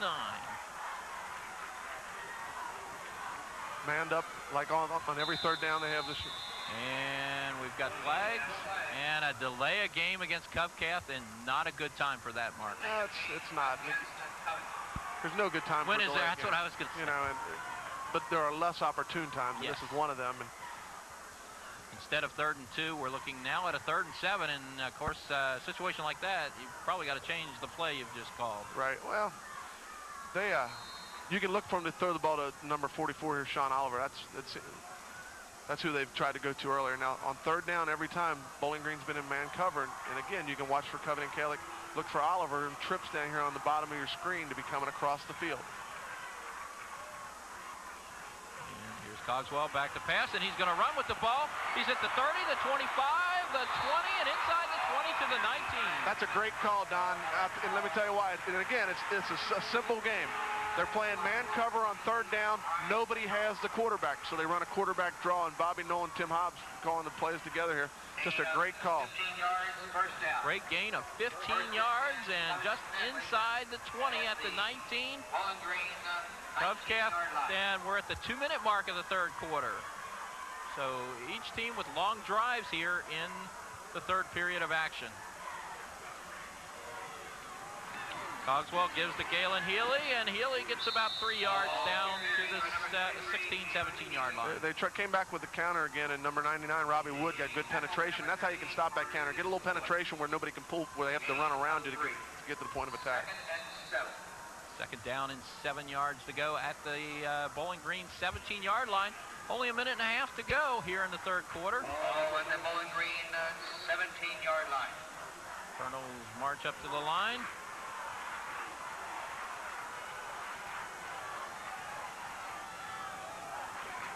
From a blitz off the corner. Cogswell back to pass, and he throws. Ball's tipped and falls incomplete. It's a play they ran in the last set of 4 where they had trips, and Oliver comes from the widest point in the trips and underneath. The ball was tipped at the line of scrimmage. Pretty good play. 3rd and 8 from the 17. A big play for the Covington Catholic Colonels in their bid to kind of close the margin. Bowling Green on top 21-9 in this 3A state championship game here at Cardinal Stadium in Louisville. Cogswell again back to pass. Running, throwing wide open, and is caught by Flesh at the 11-yard line. He's going to be short of the 1st down. Pat Flesh came open here. You can see Kevin dropping back. He feels the pressure. He might have left the pocket a little bit too early, but he still makes a big play. Pat comes off there, gets what he can for getting knocked out of bounds. And they're going to measure. Apparently it is close. And an important measurement, and Mark, this stage in the game, Almost got to believe the Colonels will go for it if they don't make it, if they don't have it. If they don't have this first down, I expect them to go for it here. Important measurement. Each team with only one possession here in the third quarter. They've pretty much eaten up all the time. And it is good. And there you can see. Short by maybe the length of the football. Less than one. A little bit more than a length maybe. And probably the biggest play of the game here. We're 1:05 left in the third quarter. Covington Catholic trailing 21-9. Fourth and a little less than a yard. Colonels on the Bowling Green 10-yard line. Right. This is a big play, obviously. And you know, they've been covering up the center on these short yardage plays earlier, so the sneak might not be there as well as it is sometimes. Here we go, the Bowling Green fans cheering for their defense. The Covcath fans cheering for the offense. Fourth and less than one at the 10. Here we go. And Cogswell on the keeper, and he breaks through and gets down to the 3. Fumbles the ball. But they roll it down, and thank goodness for Covcath. It's rolled down, and it's first and goal for the Colonels. Kevin made a great play there. He's a pretty quick kid. He's an athlete. You can see here, not much, but he stays on his feet long enough to get him under him. And he was definitely down when the ball was fumbled. Good call by the official. Ground, of course, cannot cause a fumble, and it's first and goal for the Colonels at the Purple's 4-yard line. They've been flip-flopping their tight ends and running behind number 83 in these strong situations. Yep, they come back and run the counter to Capel. And Capel, a tough yard maybe there. Mike Capel on the carry. Mike's only a sophomore. I saw him play when he was an 8th grader. He's going to be an awfully good football player. Second and goal for the Colonels at the Bowling Green 3-yard line. 20 seconds to go here in the third quarter. 21-9 Bowling Green, and this will probably be the last play of the third quarter.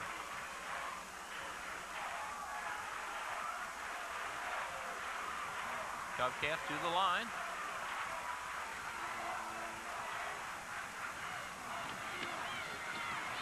And there, and Cogswell on the keeper all the way, and he goes in for the touchdown.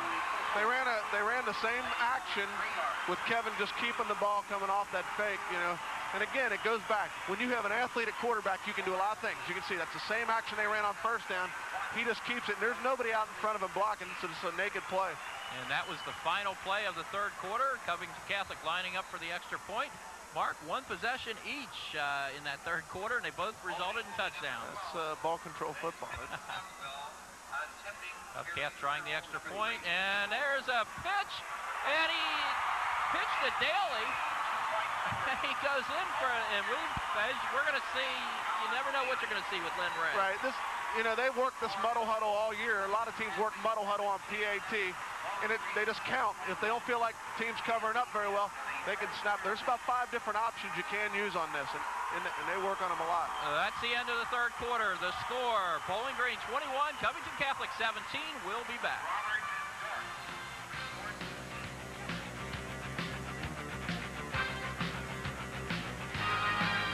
Who has the all-important duty of waving the flag after Covington Catholic scores a field goal or a touchdown. You didn't have any business here in the second half until just now. Well, we're starting to control the line of scrimmage, and that's one of the most important things we can do. Now, how do you get elected to a job like this? I'm president of the New Spirit organization called the Colonel Crazies. The Colonel Crazies. Well, give us a demonstration of Colonel Craziness. Back up to the booth, guys. All right, Wes, thank you very much. Gain of 2 on that run by Bowling Green. Sets up a 2nd and 8. They're calling 1 yard, so it'll be officially 2nd and 9 for Bowling Green at the 25.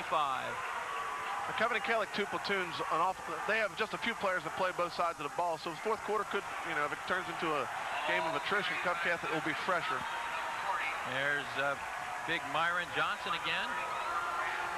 Bowling Green just keeps coming at you. It's scary. And you talk about the long drive, time of possession, and they look like a team very capable of doing this. Yes, sir. They're an impressive football team. Pretty well disciplined. They don't beat themselves, obviously. They just keep coming at you. 3rd and 5, Bowling Green at their own 29-yard line.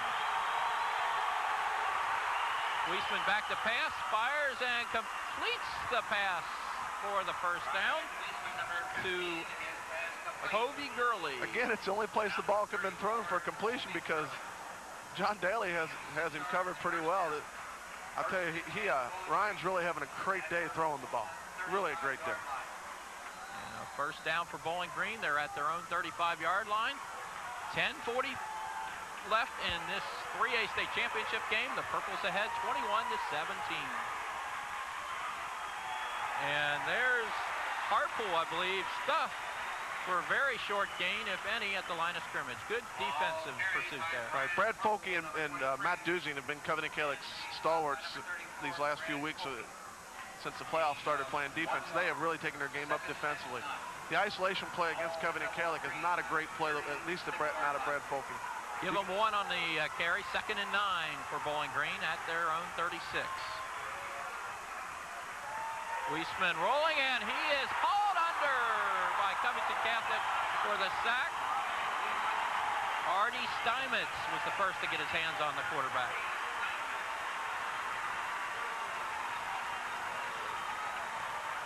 Artie just beats the block here. You can see him coming through. It's just great penetration.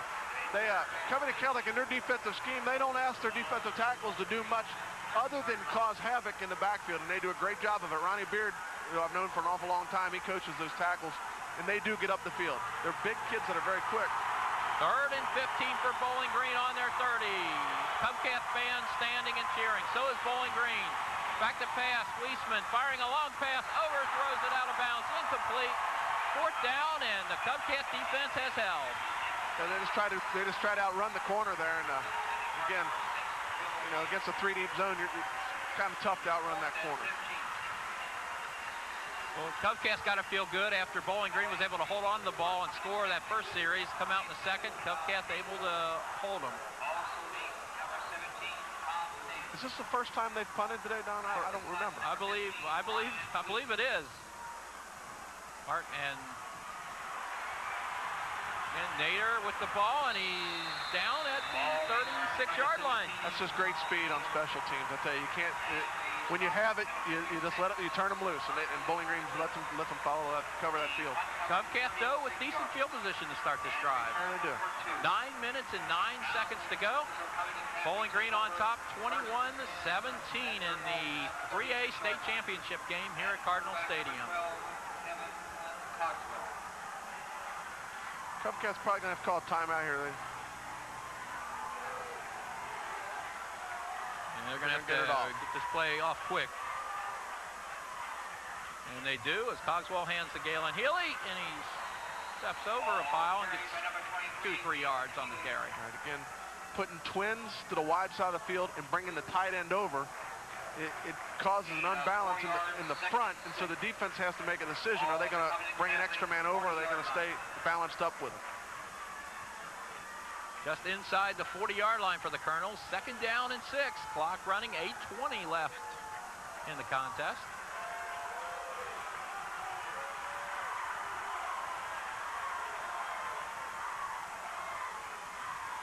Cogswell pitches to Healey, and good effort there. He gets a couple more yards out to about the 42-yard line. Great play by Robbie Wood. Just flying to the football there, number 99. 3rd down and 3 for Covington Catholic. Attention, please. Julian Tackett, please call the press box. Julian Tackett. It's going to be tough to run sweeps and things like that on a team like Bowling Green because they have excellent speed and they get off the blocks. 4-3-2-8. 3rd and 3 for the Colonels. They have 6 in the box, as you can see. Quarterback draw. Cogswell going to run with it, and he's close. We'll have to see where it looks like he's got it, and judging where the referee's at, I believe he does have it.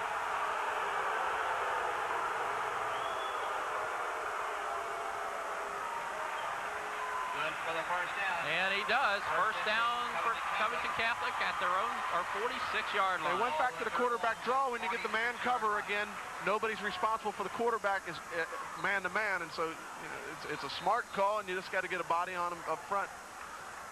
They're when they spread them out, they're ending up with sometimes 5 defenders in the box and sometimes 6, and they're really reducing the defense. Here come the Colonels. First and 10 at their own 46-yard line. Here's Healey again, getting out to about the 49. He got a gain of about 3 yards on that carry. By number 20, Delvin Colton. Delvin Colton is a heck of a football player. Second and 7. They have several really good football players, Bowling Green. This is a great defensive team. Talented ball club, and in this game, about what a lot of people expected. Yes, I expected a close game, and with 6:45 left, Bowling Green up 21-17. We've got just that. Probably the most surprising thing is the way that Bowling Green's been able to throw the ball. Here's Cogswell, and again, Cogswell running with the ball to 50, and it gets down to the 45 inside, maybe to the 44-yard line. Joe Schreiner came off and made a great block pulling from that spot to kick out somebody so Kevin could run under. Kevin Healey lets Kevin be an athlete an awful lot, which is a credit to him.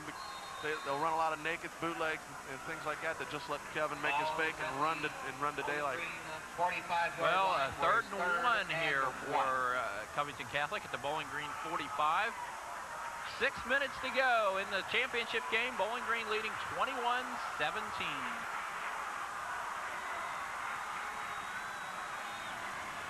And it's Galen Healey again getting down to the 40-yard line. Number 23. Tackled by Delvin Colton, number 20, and number 38, Cornelius. Now you can see this is a simple isolation play where they double team the nose man. The fullback leads on the inside linebacker, and it really is just the inside linebacker trying to take on the fullback, and whoever wins that battle is going to tell you whether it's a good offensive play or bad offensive play. Now, if you can move the nose man, you got half the battle won. Covcath first and 10 at their own 40. You can see there that, again, they're just running a little. Cogswell to Healey, and he bursts his way all the way down to the 22-yard line. Galen Healey putting on a show during this drive. They're just running a little zone play there where the back runs to daylight. You can see he just cuts it back against the grain.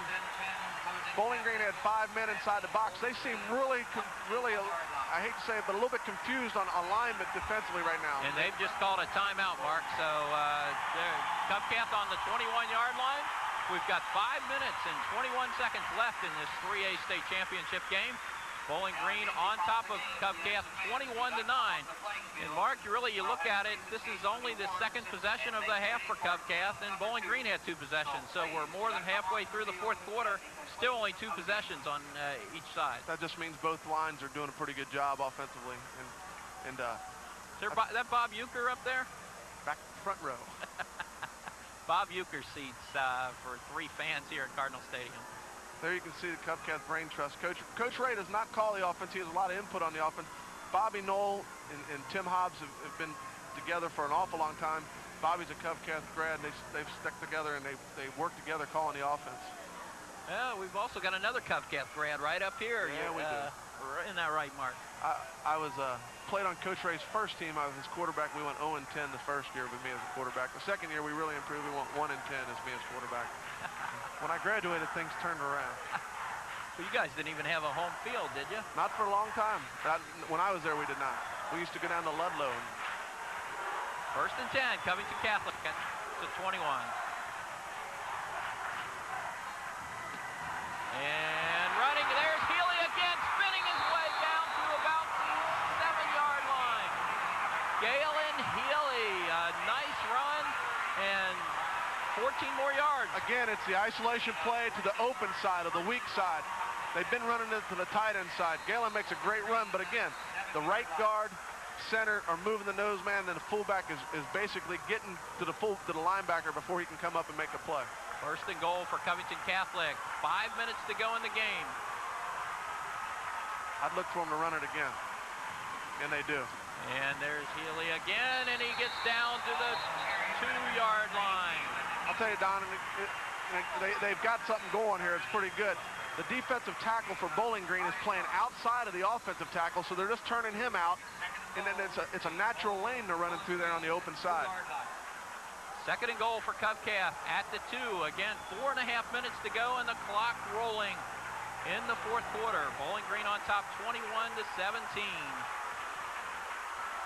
Covcath fans standing and shouting, cheering for their Colonels to take the lead in this contest for the first time this afternoon. Cogswell hands to Healey, and he walks in for the touchdown. Galen Healey, an incredible drive, and that drive was pretty much all Galen Healey, Mark. Yes, sir. But besides Galen Healey, you have to say, watch the fullback. The fullback's the one who was making all the blocks on this.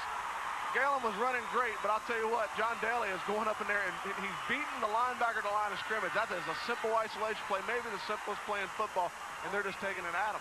Covcath gets their first lead of the game at 23-21. 4 minutes and 15 seconds left in this game. This is an important extra point, Mark. Sure is. Sure is. It causes a field goal with time. Ball down, snap up, kick is good. 4 minutes and 15 seconds to go.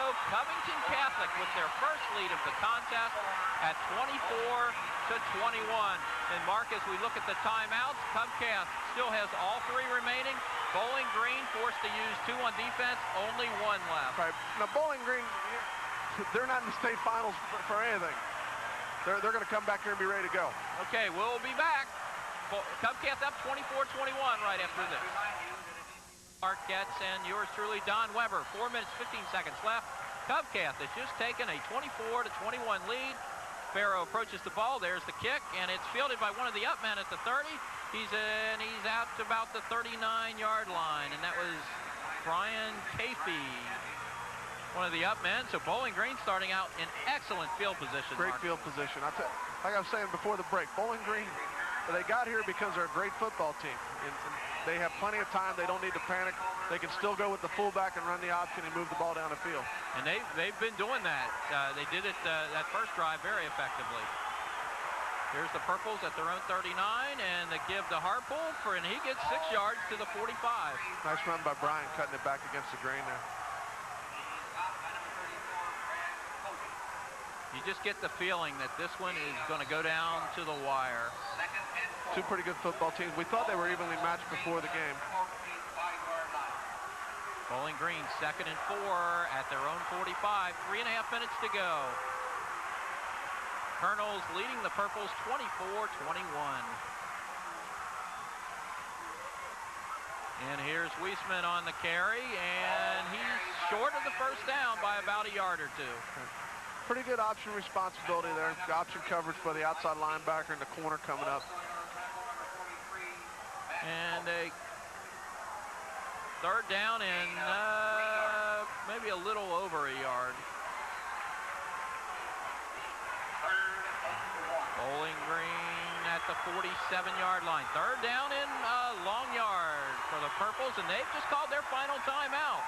Well, you know, they probably wanted to make sure they had the right play called here. They obviously were in 2 down. You know, they were going 4 downs here to get the first down either way. But, you know, people talk about when to take those timeouts. Certainly you want to have them late in the game.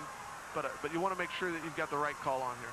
And everybody understands. 2 minutes and 56 seconds to go. And, again, Covcath up 24-21. Both coaches out talking strategy with their team. And if you're Covcath, you got to find a way to play, you know, hard-nosed defense for the last 2:56. Bowling Green, on the other hand, probably wanting to, you know, the way they've mixed up the pass and run to drive down for, you know, a late scoring touchdown. Right. They, again, that's an awful long time. You know, now without any timeouts, maybe it's not as much as you'd like, but Covcath here cannot feel like this is the play of the game. I don't think. I think if you take that attitude with this situation, you get yourself in a bind. 3rd and 1 for Bowling Green at their own 48-yard line. And it's Harpool getting the carry, and he gets down to the Covcath 49. 1st and 10 for the Purples. Right, they'll pick up the tempo now. You watch. They'll be in and out of the huddle and trying to hustle up a little bit. 2:52 left, and the official rolls the clock again.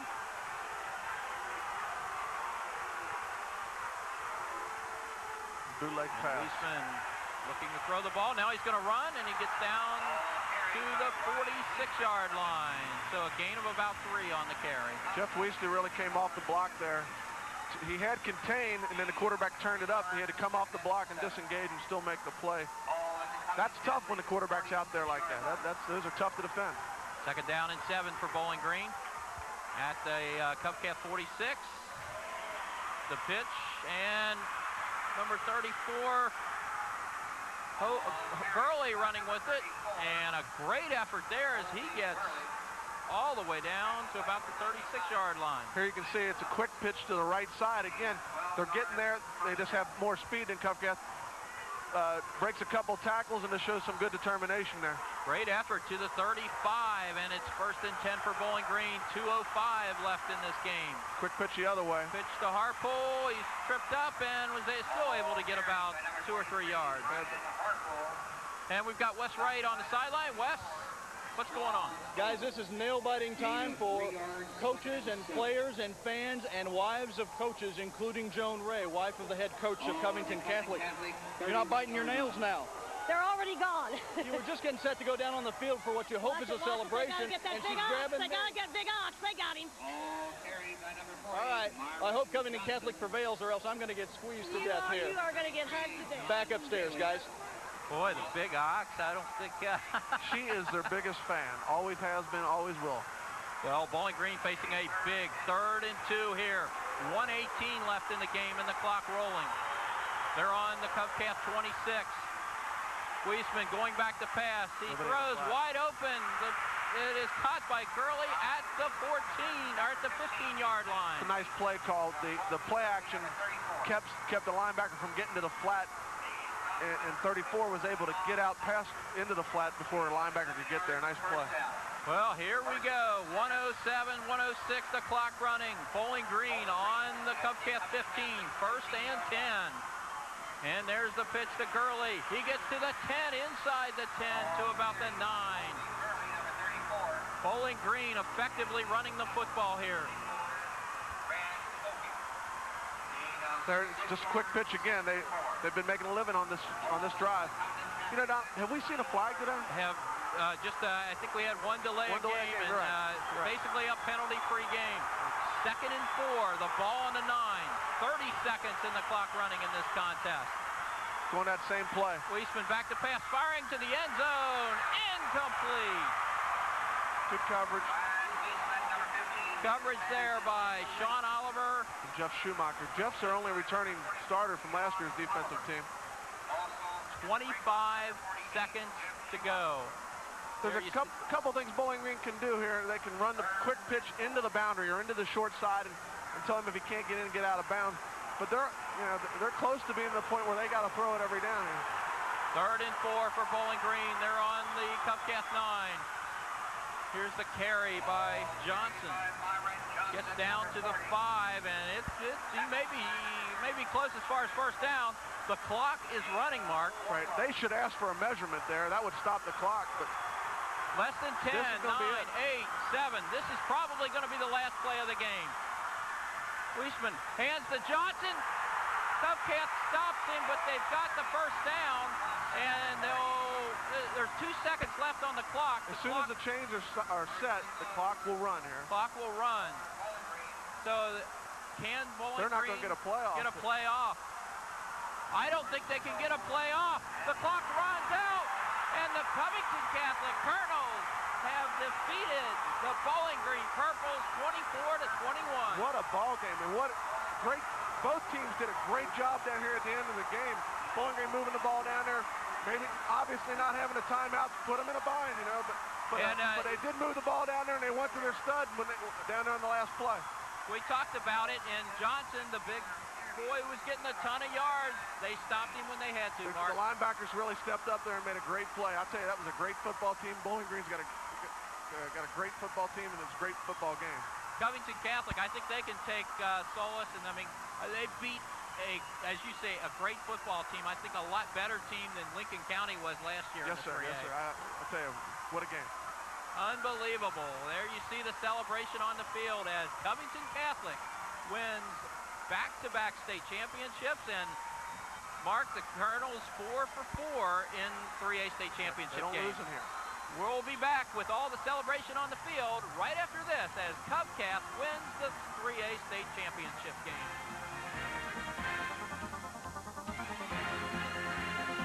Cardinal Stadium as Covington Catholic wins 24-21. Let's go to West Wright on the sideline with Coach Lynn Ray. One of those games we won, and we're happy to win it, and they played great. Lynn, they did dominate the first quarter and much of the second quarter. What turned the corner for you guys? Well, I think basically we dominated the second quarter and the fourth quarter of the football game, and those are always the two most important quarters of any game. If you can dominate those, you usually come out ahead. Big players come up in big situations. Galen Healey right there in the last drive. Galen Healey, second leading rusher, coming in the ball game, and again he came through for us. He did a tremendous job. As did Kevin Cogswell today. He had some crucial runs for us also. John Dailey gets no credit. He's just a tremendous blocker, fullback. You don't want to see Johnson anymore, huh? No, I've had enough of that. He had a great game against us. I got tired. I said, somebody tackle him, please.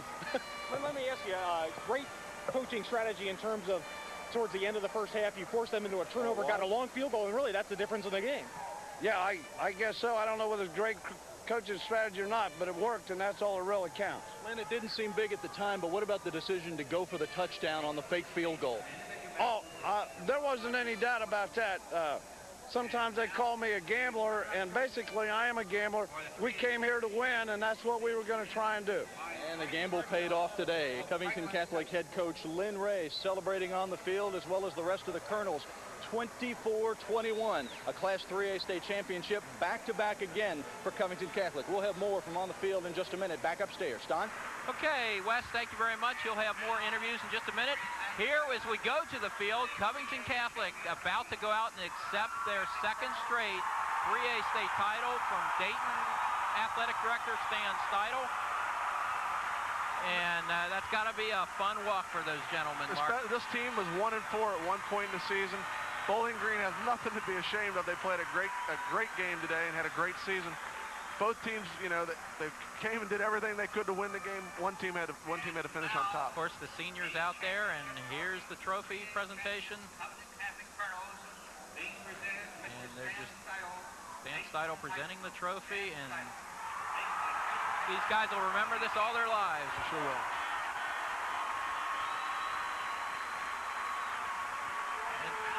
And as you say, Mark, you know, 1-4. They start out 1-4. I think people in Northern Kentucky knew how tough they were, but still, teams to these guys' credits, to their credit, they didn't give up. They didn't get down, and it seems like after that loss to Connor, obviously they won 10 straight and won the state championship. You know, you have to give credit to these seniors and the kids, but I'll tell you what, Coach Ray and all his coaches, they did not lose. Somebody had to keep the kids focused on moving on and keep getting better every week. And if you looked at them through the year, as most people in Northern Kentucky did, they got better every week, every game, and here they are reaping the benefits of it. You know? Unbelievable ball game, and as you know, you talk about a player of the game, and there were a lot of good ones, but I'll tell you, Galen Healey just had one heck of an effort in this game. He sure did, and I heard Coach Ray talk about John Dailey going up in there and blocking the linebacker also. That's why football's a great game. Galen had a great day, yes, but if you watch all them linemen, look at this player right here, look at John going up in there. And the surge that the linemen are getting. I tell you what, and I love all sports, but this is the greatest game on this planet because 11 guys busting their butt every down, so that one can get. They don't care who gets the credit. It's just a great game. You know, we talked about Covington Catholic showing resiliency in the season when they started out 1-4. They were down 21-9, you know, late in the third quarter till the last play of the third quarter, and they were down 13-0 right off the bat. And I think this game was symbolic of really the whole season. Right. Well, there are a couple things you got to remember also. Covington Catholic 2 platoons. You can see Coach Ray down there talking to his troops now. When you're 2 platooning, you're going to be good in the second and the fourth quarter, and that's when they were at their strength today. Certainly, that's got to have an awful lot to do with it. It sometimes can be a numbers game. If you can put fresh troops out there all the time, you can make some things happen. Bowling Green at the end of the game, they took the ball down there and just ran out of time. As you mentioned, Mark, Bowling Green certainly nothing to be ashamed of, and I know that our viewers down there obviously, you know, very disappointed, but still, what a great effort for that ball club. And we've got Wes Wright on the field. And Wes, what do you have? Enough. We owe everything to you because you've given it to us. Our Father, who art in heaven, hallowed be thy name. Thy kingdom come, thy will be done.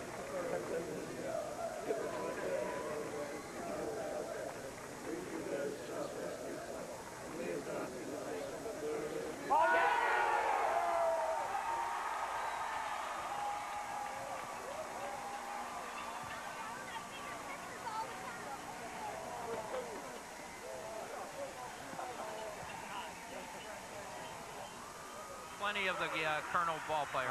That was Dr. Bruggeman, their team doctor, who led them into prayer afterwards.